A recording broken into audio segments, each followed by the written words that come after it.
They're all kind of lumped into one because pretty much they all apply equally. So what types of injuries we're seeing?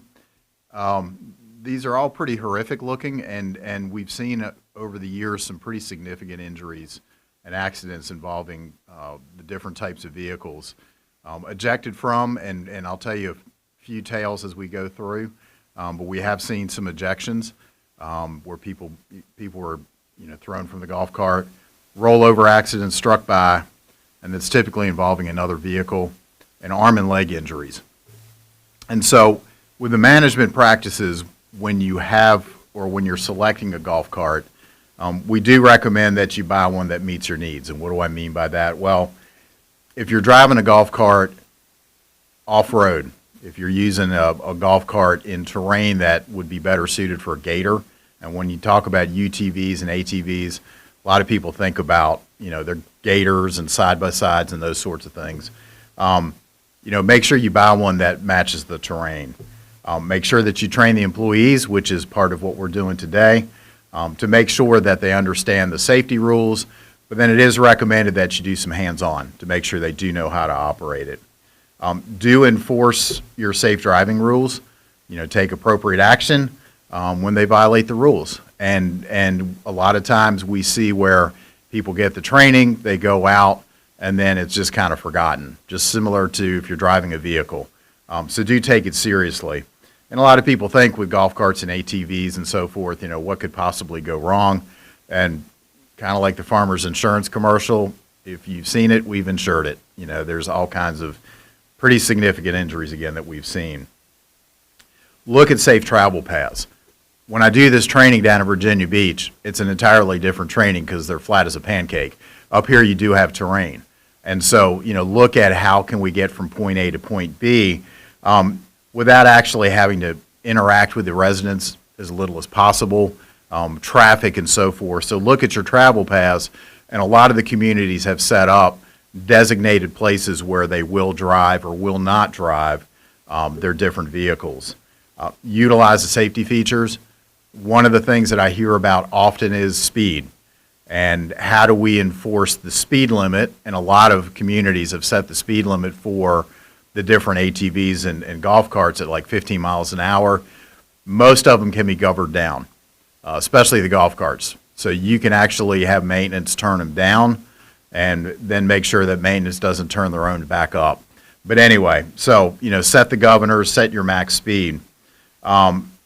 And then, try to use the beacon lights if you have them. A lot of the communities are getting these GEM vehicles, and I don't know if you're familiar with them, but they have the GEM vehicles, and so they actually have turn signals, and they're just like a small electric vehicle. So if you have the turn signals and the different indicators, great. If not, make sure you got some reflective tape on, especially if you're driving them at night. And then it is recommended that you have an approval process so that, similar to if you're going to drive a company vehicle, that you have the same process for if you're going to drive a company ATV or golf cart. I have sat in, as you know, on a lot of different safety committee meetings, and resident use of golf carts has been a topic, not lately, but when Ted was here, that was one of his favorite topics. He'd shake his head, put his hand in his head, But, make sure that obviously your residents are allowed to have golf carts. I'm seeing this increasingly at communities, especially similar to here where they're building IL further out. And so, of course, the residents want golf carts to be able to come back into the main buildings. So, clearly they do have it. But try as much as possible to keep the resident golf carts separate from employee golf carts.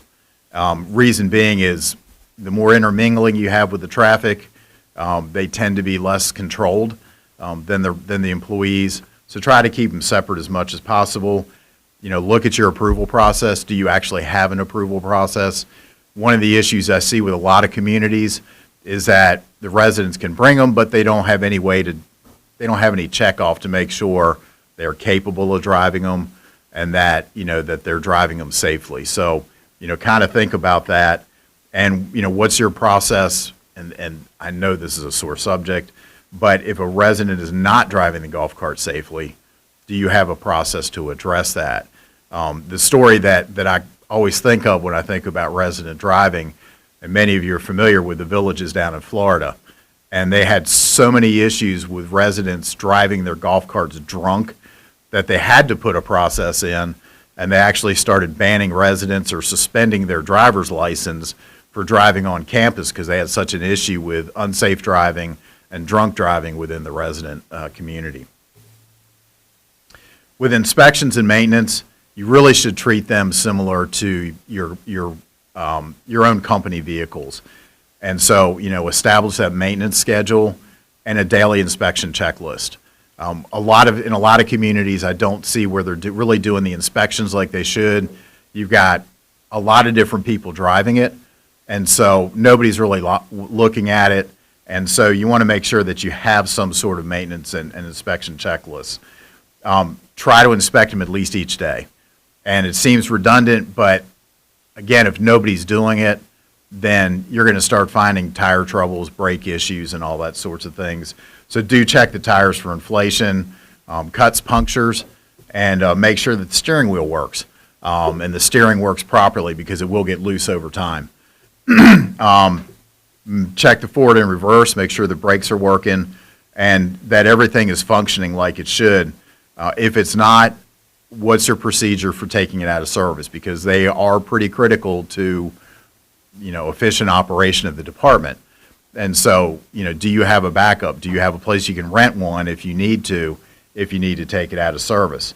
If it is gas powered, make sure you're checking the gas and oil. Do your golf carts and different vehicles have seat belts? Does anybody know? Okay. If you don't, it is encouraged, and the reason being is because of the ejections.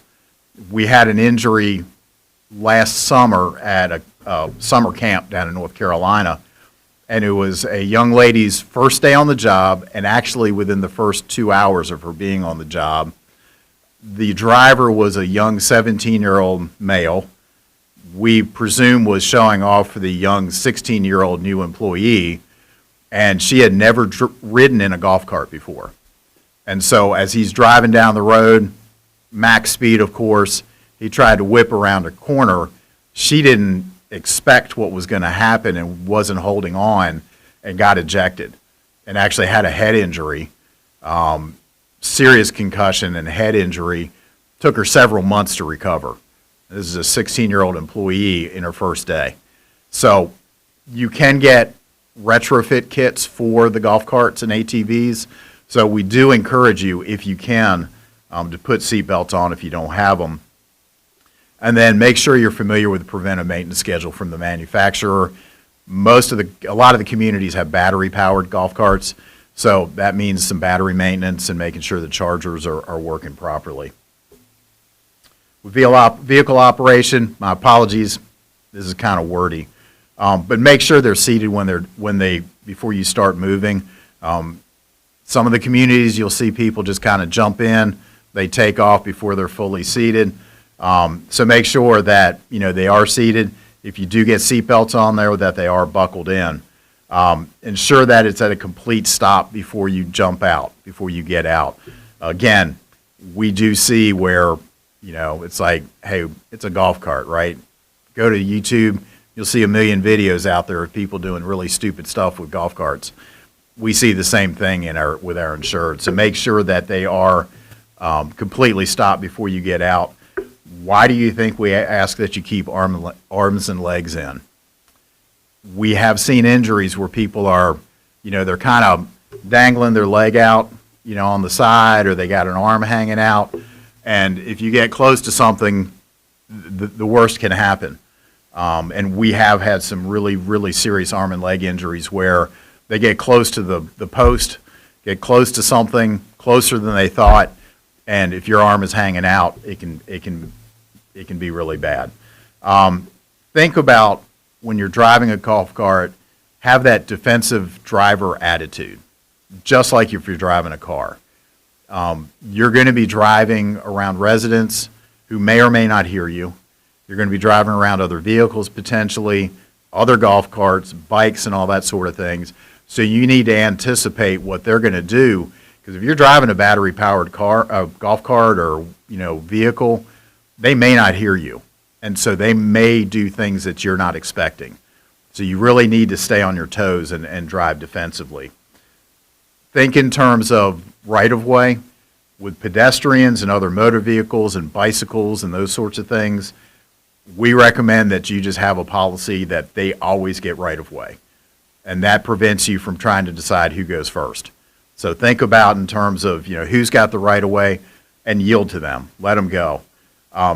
We talked about travel paths. Stay in the designated travel paths, okay? And obey the traffic laws, even though this is private property. Obey the traffic laws in terms of, yielding and crossing roads and all those sorts of things. If you have that defensive driver, everybody else has the right-of-way mentality, then it's not an issue. But make sure that they're being careful, everybody's being careful crossing roads.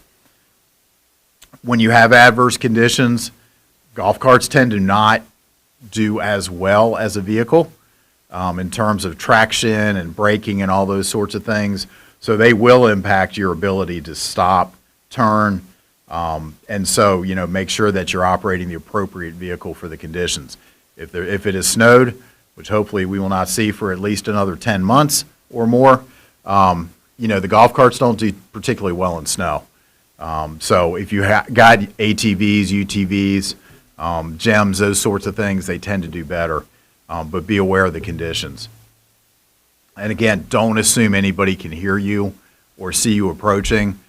You probably have residents here that are walking with AirPods or, walking with something in their ears, listening to music. They're not going to hear you, so you got to assume that they can't see you or hear you.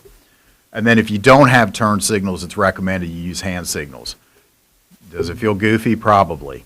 But the cars need to know what you're doing. If you've got a car behind you and you're getting ready to turn, and they don't know you're getting ready to turn, they may try to pass you, and then you're turning right in front of them. So it is recommended that you use hand signals and signal what you're planning on doing.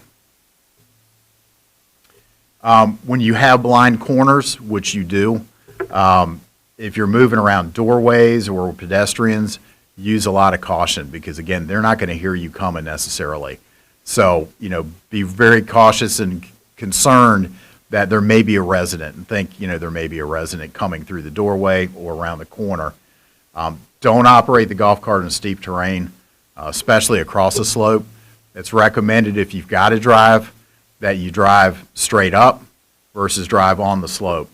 Golf carts they can be a little top heavy. And so if you're driving it across the slope, sometimes they can tip over. Reduce your speed if you've got to make a turn. Do you use the golf cart to carry loads?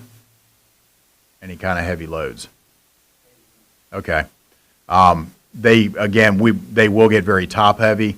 We had a pretty significant injury, and all my examples are not from here, where their policy was to use a pickup if they were going to be moving something heavy. But they decided it'd be all right, we're going to move a water heater in the back of the golf cart. And so that's what they did. Did not strap it in very well, and it started to fall when they took off, and somebody tried to grab it, and it didn't go well. So if you can use a pickup instead of a golf cart, probably better. But if you do have to carry a heavy load, make sure it's strapped in, and be aware that you are not going to be very top heavy. And so you need to account for that. When it's not in use, make sure you put it in neutral, apply the brake, and what? Remove the key. Why is that? Exactly. If you're going to have approved drivers and you've got a golf cart just sitting there and I just need it for a minute to run over here, then it's really tempting just to jump in if the key's there. Key's not there, takes away that temptation. So it is recommended you take it out. It also can prevent theft because, although you think nobody would steal a golf cart, if there's a key sitting in there on a Saturday night and some kids from, maybe a local school or something happen to come by here, they could go joyriding. I know we had this issue previously with residents, but make sure you're not parking it where it could block or inhibit access or to emergency equipment or a fire door or anything like that. So make sure we're parking it in places where we're not going to be blocking stuff. And I know with the residents, you've got designated parking. If you don't, you should think about having the same thing for employees when they're driving these carts. Don't overload the cart. Secure your load. We talked about that. Maintain a safe speed. Because it can go up to 25 or whatever miles per hour doesn't mean we should. And that's where the governor can help. That takes away that ability. They can put it as hard, press it as hard against the floor as they want. It's only going to go so fast. Look for ditches and holes, especially this time of year. All winter long, the ground's been under snow and things have been going on. We've been plowing. So this is the time of year where you tend to get more disturbance on the surfaces we might be driving. Look out for gates and cables. We did have an injury, and this is going back a few years, where somebody had put a cable across a road because they didn't want people driving their golf carts back there. They didn't put any ribbons or flags on it, and we had a golf cart hit it at full speed. And it was a horrific injury. So, be aware if you're going to block off an area, make sure that you let people know, put up flags, something, so they're aware. Do you ever pull a trailer with it? Okay.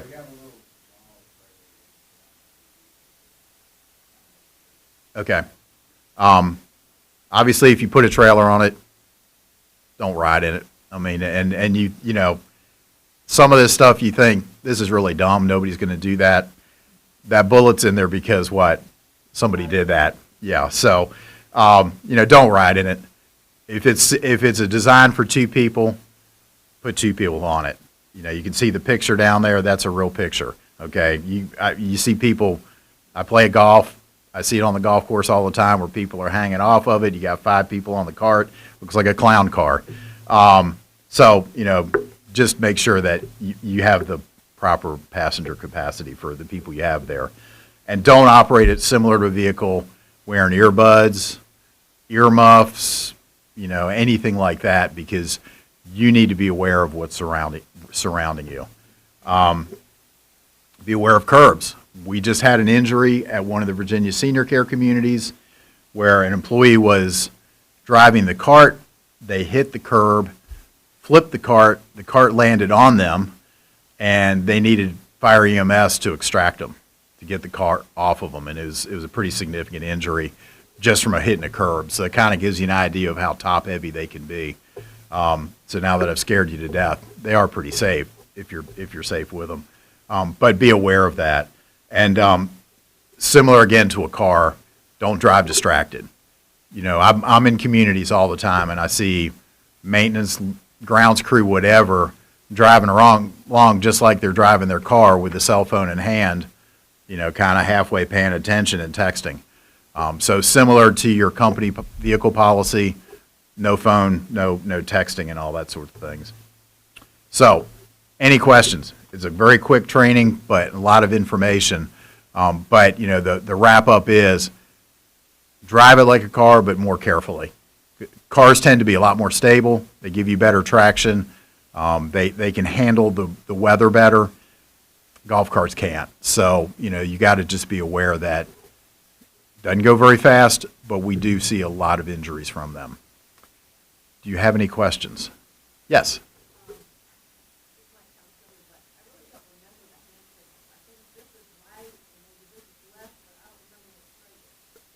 If you're going left, that's left. If you're going right, it's like that. And that's stop, correct. Down, like that. Kind of like you're hanging your arm out, So yeah, and some of I know like the gems and some of the golf carts do have brake lights at least.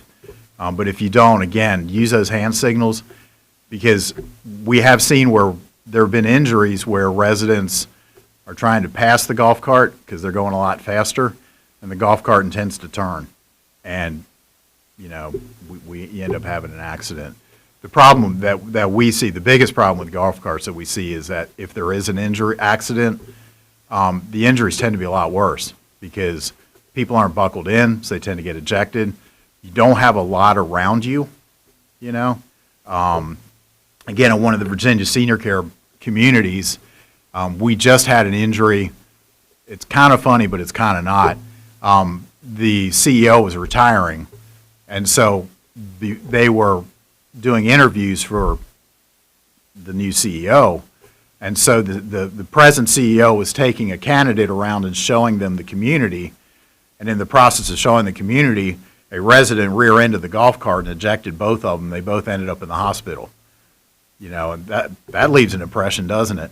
And fortunately, they were both okay.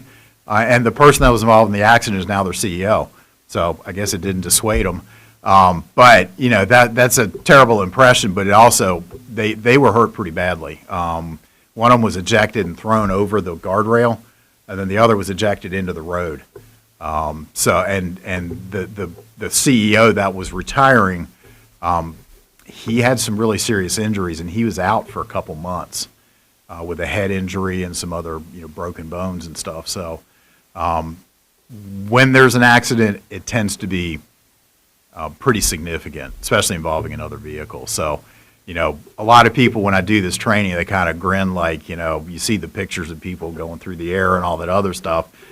Yeah, it's kind of funny until something happens, and then they tend to be kind of bad. So the severity is definitely there. Any other questions? I promise I won't take 5 minutes to answer it. So one last slide, and this is the magic one everybody waits for. Appreciate your attention, and if you have any questions afterward, you know, I'll be here till y'all let me go. Inspection? Yeah. Yeah, if we can take a few minutes, I think there's a golf cart nearby. We can go do the quick inspection, see what we're looking for, and then, you know, we'll wrap this up. All right, thank you.